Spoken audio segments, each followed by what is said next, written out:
do remember to bring back your badges with us. Joining me on stage, a warm round of applause for Rajan and Sukumar.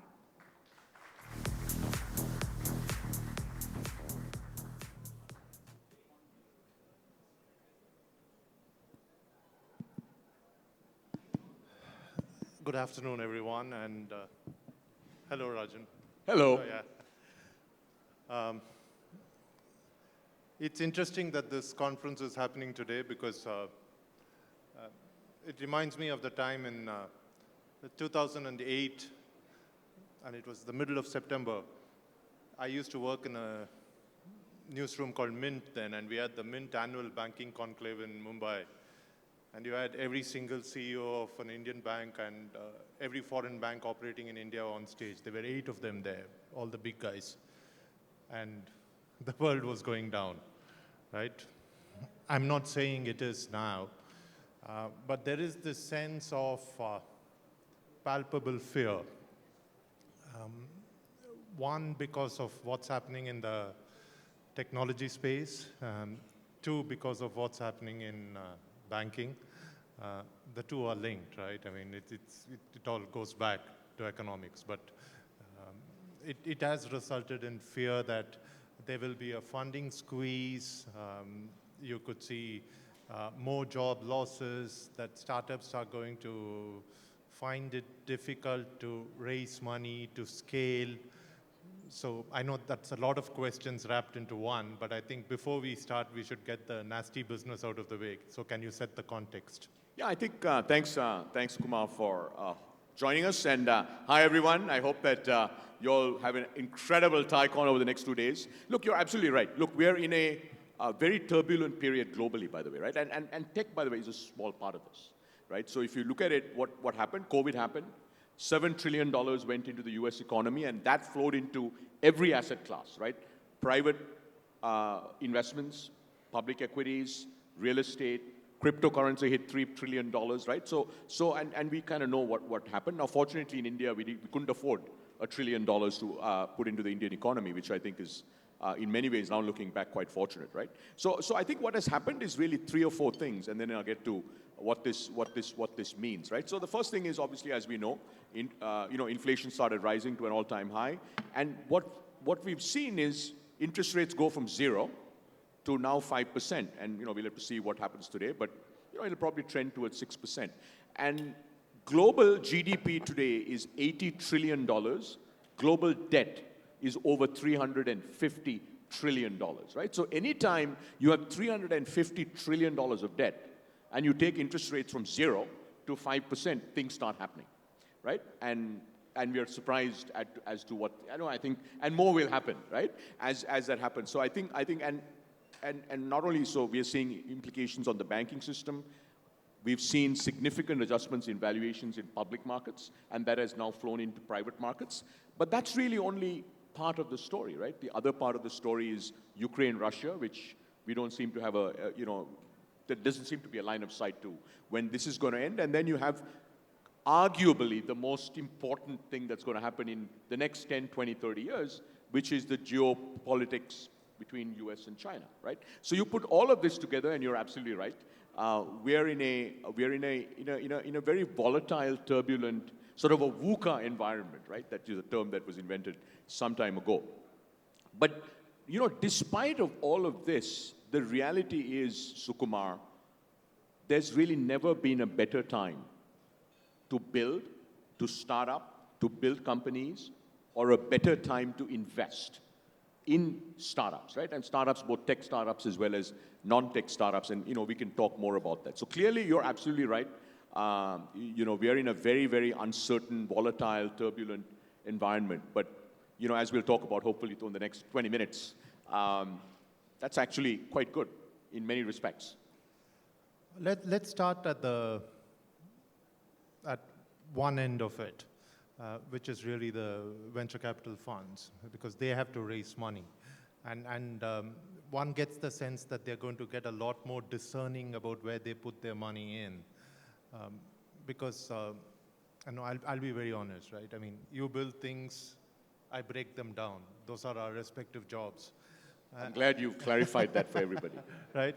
And I've got the sense, looking at things from the outside, and I used to be a business journalist at one point in time, that venture capitalists were not entirely responsible in how they invested, right? You just needed to show them a big problem, and they were quite happy to invest money in it. To my mind, it explains a lot of unicorns in India, which should have never become unicorns, because India is full of big problems, as you know. They just don't seem to find a way to solve it in a cost-optimal manner. And eventually, where the rubber hits the road, you know what happens, right? I mean, keeping with the same metaphors, it's a crash, right? I mean, it's not a soft landing. So are they going to get more discerning in where they put their money in? And more importantly, are they going to find it difficult to raise funds themselves? Because if that happens, then the tap gets shut off at the tank level. Yeah. No, let's talk about that. Look, so I think I want to first, there's obviously the narrative has been funding winter for a while, right? And now maybe there's a word that will get added, to make it even more intense, given the events of the last week. But I think let's just focus on India, right? Because we are here. If you go back to 2010, there was less than $1 billion invested in startups. Okay, in 2019, that number hit 14 billion. 2020, the year of COVID, where essentially we lost half the year, was 10 billion. And then we saw 2 years, really, right? 2021, which was the year of $7 trillion going into the US economy that flowed into all these asset classes, where we saw 45 billion. And then 2022, which in many ways was the ramp down, getting back to normal, was 25 billion. If you look at this quarter, Q1, right, calendar Q1 of 2023, we are probably going to end up at between 2 and 2.5 billion, right? So that's about a 10 billion run rate if you look at. So the first thing to keep in mind is, see, 2021 was really hugely abnormal year, right? It was a year of exuberance, as we've talked about, not just in startups, but pretty much in every asset class around the world. So we should not peg anything to 2021. And similarly, even 25 billion, which was in 2022, is just way off the curve, right? I mean, everything trend, there is a trend line to pretty much everything. Either it goes this way, it comes this way, or it stays flat, right? And India's startup ecosystem is on a trend line. And I think what we'll see this year is that us getting back to a trend line, right? Between 10 and 15 billion is probably we'll end up this year, which is actually lower than even last year. But it's still significant. It's a 10x or 15x growth over a period of 12 or 13 years. So I think that's the first thing. And I think it's important for everybody to keep that in mind. Because, we have this tendency as humans to just peg on 1 year and say, let's compare it to 2021, right? Your view is, look, the whole world went crazy. You're right, there was a lot of liquidity, there was a lot of exuberance, but we are back to normal. Now let's move to, I think, venture capital. Last year, Sukumar, in the first 6 months, $7 billion was raised by India-dedicated funds, right? Sequoia, we raised 2.85 billion, plus 2 billion of that was for India, the rest, 850 million for Southeast Asia. Then you look at Accel, Lightspeed, Elevation, Matrix, Bloom, Ivy Cap, et cetera, right? So it was actually north of $7 billion of new capital. So first thing is, at least in the early stages of venture capital, and venture capital has early, right? So seed, Series A, and then growth, which is Series B and onwards. There is no shortage of capital in India today, right? What has happened is, as you said, the bar has gone back to what it was, right? And in fact, what we see today in the market is the bar is even higher than what it was, let's say, in 2019. So I'll give you an example, right?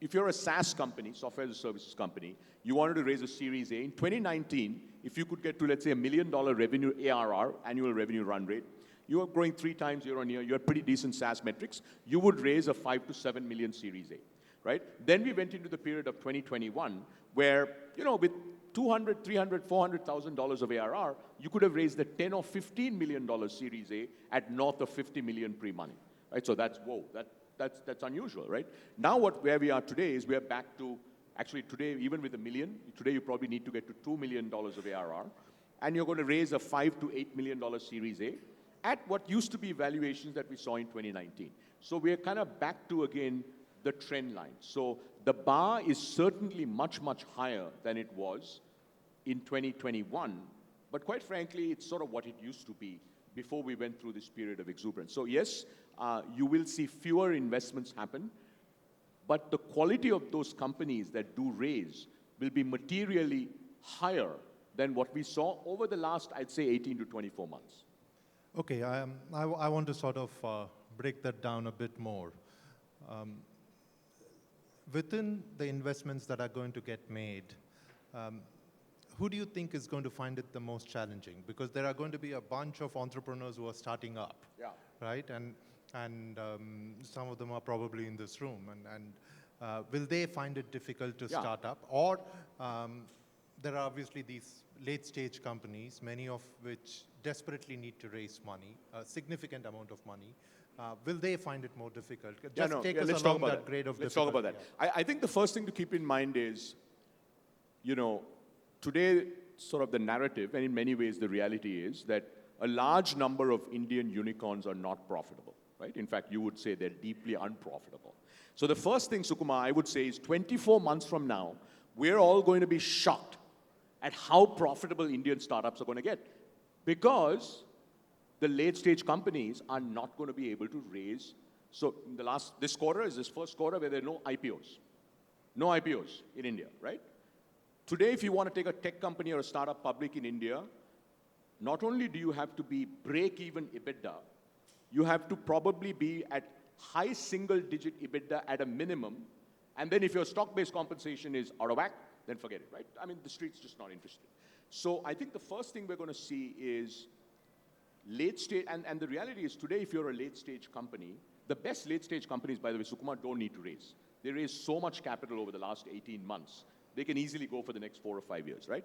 But what you will see from every single late stage company, and we see this in our portfolio, is they're all focused only on one thing, which is to get profitable, right? And that's what they're focused on. So the market has become a lot more rational. All the discounting, gone. All the stuff that was sort of in many ways the the things that drives hyper-competitive behavior, gone, right? So late stage is where, today if you look at what's happening in the Indian startup ecosystem, seed and Series A investing is back, right? So if you look at it, in terms of our activity, we are pretty much back to our normal pace of activity at seed at Series A. But at growth, it slowed down a lot. And the reason it slowed down is the best companies in India have raised a lot of capital, and many of them have raised capital at valuations that will probably take them a few years to catch up to, so they don't need to raise. And the companies that do need to raise will have to have very strong unit economics. So today, if you're a late-stage company and you have challenging unit economics, there is zero chance, and I mean zero, that you're going to raise. So what does that mean for late-stage founders? Well, get viable.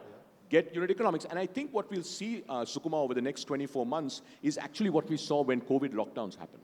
Companies that were losing 20, 30, 40, $50 million a month broke even in 4 months. It was amazing, right? Like, whoa, what's happening here? They broke even.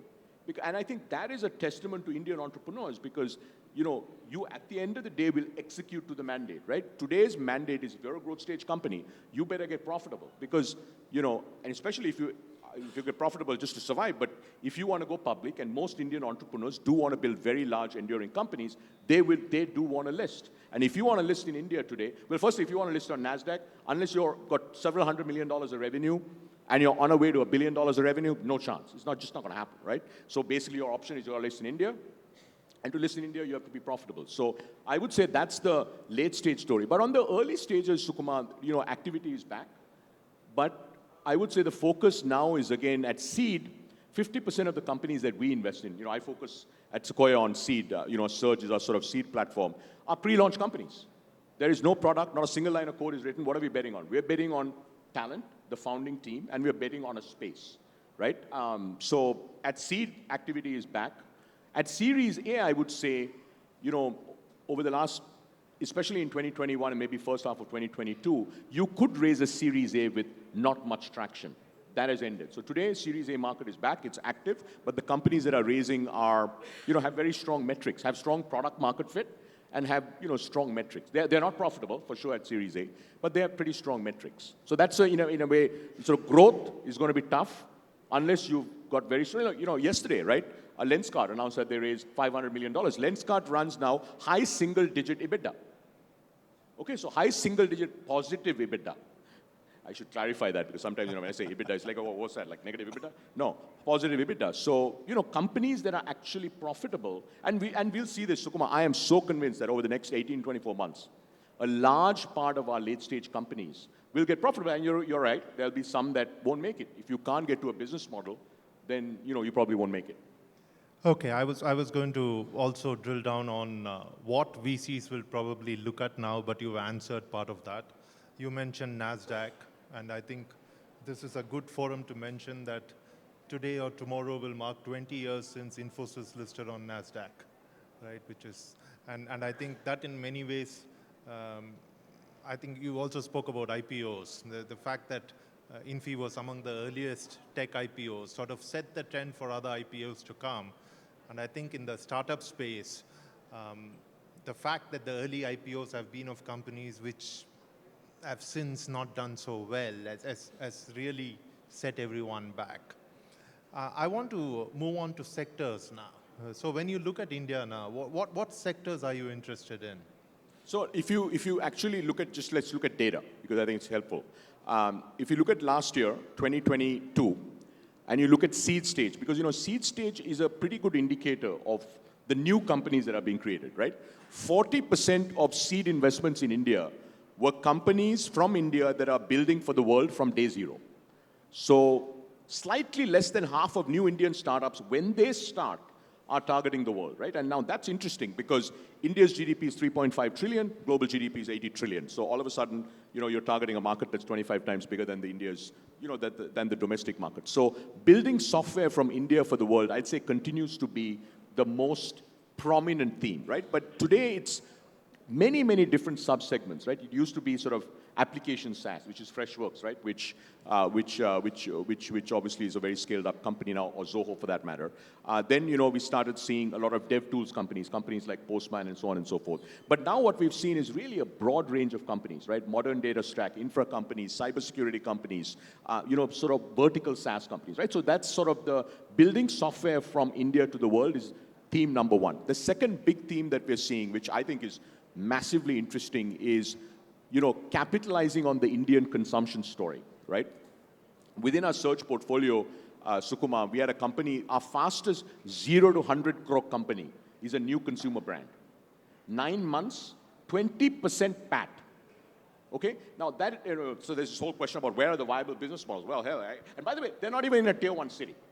They're not even in a tier 1 city. Now, why is a company able to do that? It's because over the last 10 to 12 years, as a nation, thanks to a bunch of these companies, like Flipkart, Amazon, Jio, etc., we have invested over $100 billion to build India's digital highways, our payment systems, build awareness among our consumers to buy products online. And today we have 180 million Indians who buy products online and 350 million Indians that pay for things online, right? So once that gets built, all of a sudden, you can start launching new interesting consumer products. And by the way, they will start online, but then they go offline, right? So if you look at companies like Mamaearth, 40% of their revenues comes offline. So, but you can kickstart a business online. So we are going to see a large number of companies that are going to get very scaled up, right? Many thousands of crores of revenue and profitable already that are going to basically capitalize on this, what I call the Indian consumption story. So that's sort of the second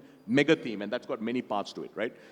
New consumer brands, vertical commerce companies, gaming companies. So that's sort of the second mega thing. And I'd say the third one is what I call hard tech, right? Hard tech is for the first time in India, we're seeing companies that are deep tech companies, but deep tech, when you think about deep tech, normally you think about sort of AI and things like that, software-centric deep tech, right?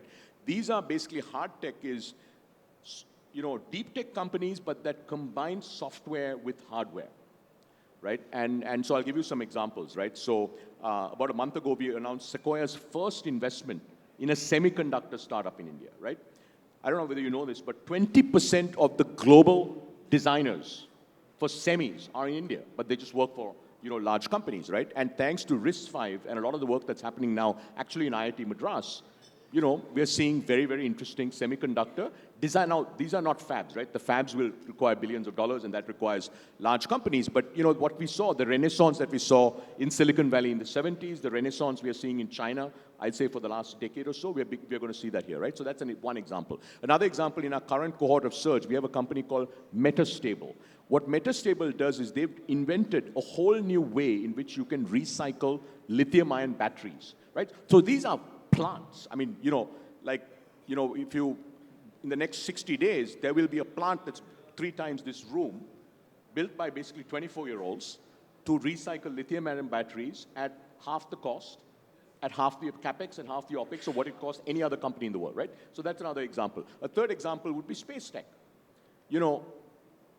5 years ago, there were no space tech startups in India. Today, we have 140 of them. And by the way, the regulation only came into place 2 years ago, right? So I think that's sort of the third mega theme. And within that, I would say there are a bunch of very, very strategic sectors, right? Semiconductors, electric vehicles, recycling, drones, and so on and so forth. And I say, if you ask me what the fourth one is, it's partly covered in hard tech, but it's this broad area of climate, right? And climate, we're seeing very, very interesting innovations, all the way from EV to carbon measurement to voluntary carbon markets to sustainable agriculture and so on and so forth. So I'd say those are so it's a pretty broad spectrum, but we are seeing very, very interesting innovations across the board. In fact, every year at the end of the year, I get asked when I do an interview is, what's the next big thing in India? I'd say the next big thing in India is the world. We're building for the world, we're building in every sector, and it's really quite remarkable to see. Within the sectors that you mentioned, sectors like deep tech, sectors like climate, are they getting more investments than, say, consumer products, or is it by and large the same? No, so today I would say that is one of the gaps in our ecosystem, where the deep tech, especially hard tech, anything that's got to do with hardware, is not getting as much funding. In fact, we had a National Startup Advisory Council meeting on Saturday, right, which is Minister Piyush Goyal's advisory committee set up. And we if you look at hard tech funding, it's less than 1% today of India's startup funding. So, by the way, consumer funding today is less than 30%. So most of our capital now is going into things like software. Fintech continues to be the largest, by the way. 40% of all startup funding continues to go into fintech. I mean, it still continues to be a very important theme. So, but funding is, at the end of the day, Sukumar, what happens is, when you start seeing interesting companies, the capital flows, right? So, Skyroot, which unfortunately we didn't invest in, my biggest concern was with the space tech companies used to be, who will actually do the follow-on financing, right? Because, we can invest, let's say, $2 or $5 or $10 million, but what happens the next round? Well, guess what? GIC, which is a sovereign wealth fund, puts $50 million into Skyroot. And all of a sudden, it's very clear that strategically, there are going to be a number of investors. They may not be the traditional venture capital investors. So Log9, which is an advanced battery company, right? EV battery company, we led the seed round, but the Series A was led by a strategic Amar Raja, which is a large ICE battery company in India. And Series B of 50 million was Amar Raja, Petronas, and another strategic. And I think the Series C is going to be probably a very large sovereign wealth fund. So we'll see probably a different type of trajectory for these hard tech companies. But it's early, and I think it's, but it'll happen. Yes, the reason I asked you that question was, I think VCs also in the past have got a little enamored by this whole consumer story in India, right? And at least from the sustainability point of view, it probably makes more sense to invest in a hard tech kind of company or a company which is focused on climate science than on one that delivers eggs to you in 5 minutes, which is hugely unsustainable even from the carbon footprint point of view. But it's just that it's so tempting that I think VCs look at it and they say, like, damn good idea, we should do it. No, I think the data shows, Sukumar, that today, by the way, also nations go through different phases, okay? We have, after all, we do have 700 million monthly active users on the internet. When I joined Google in 2011, Sukumar, we had 10 million connected smartphone users. 10 million 2011, beginning to 700 million end of 2022. By the way, the only other country that's obviously done that is China, right? Now, doing that and getting 200 million Indians to buy products, 350 million digital, did require $100 billion of capital. So, but now that that is done, we are actually not seeing, if you look at the percentage of startup funding, last year, if you look at the data for last year across all stages, right, from seed through growth, the largest sector was fintech, which I could argue, just SME credit gap in India is $1 trillion. SME credit gap, right? I'm not talking about the consumer credit gap. So clearly, there needs to be a lot more that will go into fintech. So fintech was number one, SaaS was number two. Consumer was actually not in the top two. So what you're saying is correct, but is actually a looking back view, Sukumar, not a looking forward view. I don't think you're going to see, because see the new consumer companies that are being launched, be they new brands, be they gaming companies, or even the vertical commerce companies, right? They don't require as much capital as, let's say, the Amazons or the Flipkarts or the Swiggies or the Zomatos did, because the highways are built now, right? I mean, we've got the fastest highways on the planet. So now you can start building fast cars, right? I mean, if you had asked me 2 years ago, will India have a new 100 crore brand built in 9 months with 20% PAT? I'd say you got to be crazy. This is not going to happen. Because our GDP per capita is only $2,000. But the reality is, it's happened. And by the way, it's not just one company. We are now seeing these very fast cars that are being built and launched. Now, not everything goes that fast, right? And by the way, they're going fast with fuel efficiency, i.e. with PAT. And that's a huge change in India. Okay, we have around 5 minutes, so I'm going to take questions from the audience. There are mics. There are people with mics around you. If anybody wants to ask questions, just raise your hands. I will. Okay, gentleman here in the first row, please. Yeah, Rajan, what do you think for the white market space, and especially when we talk about cross-border aspects in India? Sorry, which marketplace? White market space where there is no solution for consumer products in this cross-border space. Cross-border space means bringing global products into India. That's tech solutions, yeah.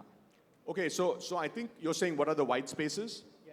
No, I'm saying investment in the white space, like a cross-border, what you have. Yeah, so there's a lot of focus on cross-border. It's one of our, for instance, one of our most important themes. But the cross-border thesis is not bringing products into India. The cross-border thesis is building in India for the world, okay? So, a bunch of things, I don't know whether how many of you know this, but China's toy exports is $60 billion. India's toy exports is $400 million. We have a company that was launched 3 years ago, now is over 300 crores. And profitable. You know what they do? They make toys in Bombay and they sell it in the US on Amazon.com. This company will get to 500 crores in the next 2 years and go public. Right? So I would say the cross-border thesis in India, and I think this is a mega thesis, right? It's a combination of, it's largely one of those challenges that I talked about, which is geopolitics. I mean, the China plus one is really important, not only for manufacturing of, let's say, semiconductors and electronics, but also in many other sectors, right? Here's another interesting example I'll tell you. The home furnishings market in the US is $1 trillion. 100 billion of that is e-commerce, and 30 billion of that is Amazon e-commerce. So if you can figure out what US consumers are buying in home furnishings, and by the way, India is great at home furnishings, right? Bed sheets. Do you know the largest company on Amazon? So Amazon has this program where for Indian brands, they help you sell on Amazon.com in the US, okay? Last 12 months, they did 2 billion of exports from India to the US, only on Amazon.com. You know the largest company is a bed sheet company. It's $1 trillion. $1 trillion of home furnishings in the US, right? And that, by the way, is just one segment. You look at auto components, you look at all these different segments. I talked about toys, you look at fashion, you look at accessories, you look at apparel, you look at beauty. So this is all outside of software, right? Because I think what has played out in India today was IT services. We have a $200 billion industry. Now software as a service products, couple of $1 billion on its way to 20, 30 billion over the next 5, 10 years. But actually the new story for cross-border is India to the world on products, as well as, by the way, there's a lot of focus now on cross-border payments, cross-border trade, cross-border financial infrastructure. So that's sort of where it is. But I would say as entrepreneurs, I wouldn't focus as much on, bringing products from outside of India to India. That was license Raj. That ended 30 years ago. Okay, now it's about from India, building for the world, world-class products. Okay. Hi. Does Hi. anyone Over else here? have a? Hi, my name is Dhar Gupta here. Sorry. Yes, please Yeah. go ahead. Hi, Yeah. my name is Dhar Gupta. Like you talked about that how the benchmark has changed for funding. You know, like you need to have a road to profitability and stuff like that. But we have also seen a lot of what you call lack of maybe due diligence, a lot of very clear violations of like ethics. So do you think that standards has also changed, like the due diligence? Do you have more bullet points while doing due diligence? And are you seeing new standards for ethics being Yeah. Thank set you. up? Yeah, no, absolutely. So I think it's a great question. Look, it is unfortunate, but we have seen several instances, right? A handful of instances of corporate governance failures, which I think is what you're referring to. I think there are a couple of things I'd say about this. One, look, to build world-class companies, you need to have world-class governance, right? Without world-class governance, you won't get to world-class companies. And speaking for Sequoia, we have zero tolerance for wrongdoing, right? So when there's wrongdoing, obviously there'll be investigations and so on. So what we are seeing today is, by the way, there was always diligence, right? So if you look at all the top firms, we do financial diligence, legal diligence, and so on. But what you're seeing now is an even higher level of diligence. So, investments are taking longer to close across the board, especially, I would say, in transactional businesses, right? B2B commerce, even some consumer commerce businesses, where there's ways in which you can actually do things to sort of where the numbers are maybe not exactly what they should be. So not only, so diligence, there's a lot more focus on doing a lot more diligence, but also other things, right? Like, for instance, having independent board members, making sure your audits get done on time, right? Making sure that your wife is not the controller of the company. I mean, these are basic things that really shouldn't happen, Somebody didn't like that, but no, if your wife is the controller, maybe, as long as, look, it's your family business and you run it that way, it's okay. Just don't raise external capital so that, you're accountable for governance. Okay, we have one more question. I think time's up, so they keep making these lights brighter till it's very uncomfortable I know, time's for up, us. time's up. One more question. Hi, this side Adarsh Rajan. My question is like what you're talking about that is majorly for tier 1 cities or the metro city of India. What is your entrepreneurship story for the tier 2 or tier 3 store? Is the funding coming down to the tier 2 or tier 3 cities? Yeah, I think it's a great question. Look, so I was at this National Startup Advisory Council, and apparently 40% of new startups are coming from outside of Tier 1 and Tier 2. So I don't know what small cities means, but we have lots and lots of cities. But what I can tell you is, from an investor's perspective, it doesn't matter to, at least I'll speak for us as a firm, as Sequoia, it doesn't matter whether you're in Delhi, in Jaipur, in Raipur, doesn't matter, right? What matters to us is that, it's a high-quality founding team, that you're going after a real problem. And, if you've already launched, and let's say you're trying to raise a Series A or a B, that you've got product market fit, you've got traction, right? So we are beginning to see, actually, if you look at sort of data from Startup India, right? There's quite a lot of activity now happening outside of these, outside of the Tier 1, Tier 2 towns. So it really boils down to, are you building something very interesting, right? Because we get this question all the time, do you only fund companies in top cities? This company that I mentioned, that went from 0 to 100 crores of revenues with 20% profit after tax in 9 months. They're not in Delhi, they're not in Bangalore, they're not in Bombay, they're not in Chennai, they're not in Hyderabad, they're not in Pune. I can't tell you which city they're in, because I see some of my colleagues here, they'll go invest in this company, you know what I mean? Yeah. They're in a small town. They're in a small town, but they just built this product that's just amazing. Okay. No, small town might be an exaggeration, because he named 6 cities. There are 43 others with a population in excess of 1 million. That's what happens when you're in a country of 1.3 We million. are out of time. There is a very persistent young person there. Can we take one more question?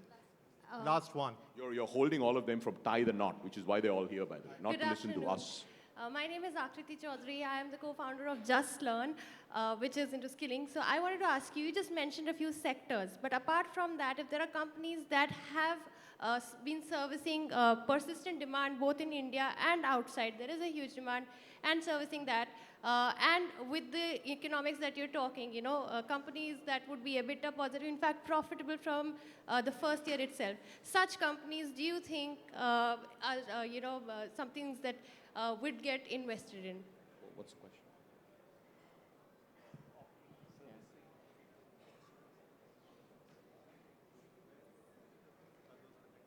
Yeah, I think, the short answer is, look, for a venture, by the way, you know, lots and lots of companies don't raise venture capital, right? So I think all of you know this, but the two most profitable startups in India never raised a paisa, Zerodha and Zoho.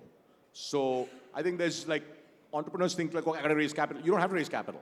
If you can bootstrap your way, it's going to take you a little longer, but you will control your company and you'll generate insane amounts of profits, right? However, if you want to raise from institutional investors, right, let's say venture capitalists, we are looking to understand whether in some longer period of time, right, let's say 8 years or 10 years or whatever, whether you can become a very large business, right? So if you're a small business today, that's perfectly fine. You know, all startups are small when they start. But you have to really be able to paint the picture given the market size and what you're trying to do, that you can become a very large company. So would we invest in a small, profitable company that's going to stay small and profitable? No. Would we invest in a company that is small, at early stages, unprofitable, but there's a very strong underlying unit economics, so gross margins are strong, LTV to CAC is very strong, where the company can become a very large business? Absolutely. Would we invest in a small business that's profitable that can become a very large business and profitable? Absolutely. So I think that's the thing to keep in mind, right? When you're trying to raise capital from institutional investors, we do want to see large, profitable companies, not immediately, but 8 to 10 years out. Thank you, Rajan. Thank you very much. Thank you, Rajan. Sukumar, do stay on stage for a minute. Of course, one can never get tired of hearing Rajan. He has a wealth of experience, knowledge, ideas, and energies, and we are so grateful to both of them. Also very grateful to the support from Sequoia consistently year after year.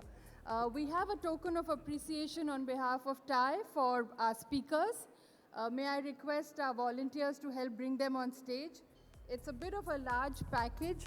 We have D2C Insider that has helped us collect a bouquet of D2C brands that are going to be part of your speaker gift bag. We also have a signed book by Papa CJ right here, and our speaker gift partner, Naturic. So we have big bags. Volunteers, do help us bring them up on stage.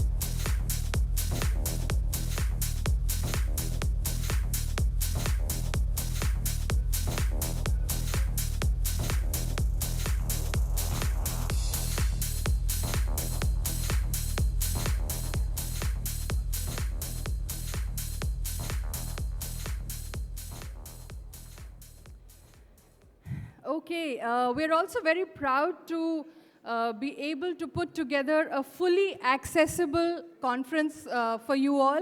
And if you would have noticed, our sign language translators are right here with us, translating every single word. So a big thank you to all of them. And a big thank you to our accessibility partners, Vishesh and Talent Advisory. Talent Advisory and this initiative led right here by our board member, Governing Council member Geeta Dang. Thank you for making this happen, and I do hope we continue this trend. Keep tweeting at TiECon Delhi 2023. Ladies and gentlemen, we now come to a very, very exciting part of the program. And before that, and I think for that, perhaps all of you have been here, give yourselves a big round of applause for making this a full house even when the highway is closed. So all of you here in this room, thank you very much for being here. We now have Young Turks Tie the Knot program, YT Tie the Knot, which is in its 12th edition, our live funding program, which is real funding, unreal speed. I'm going to invite on stage Raman Roy, who's our star anchor and host for this show. Raman Roy, Chairman and Managing Director, Quattro, and Board Member, TIE Delhi-NCR. He's going to set this stage on fire now.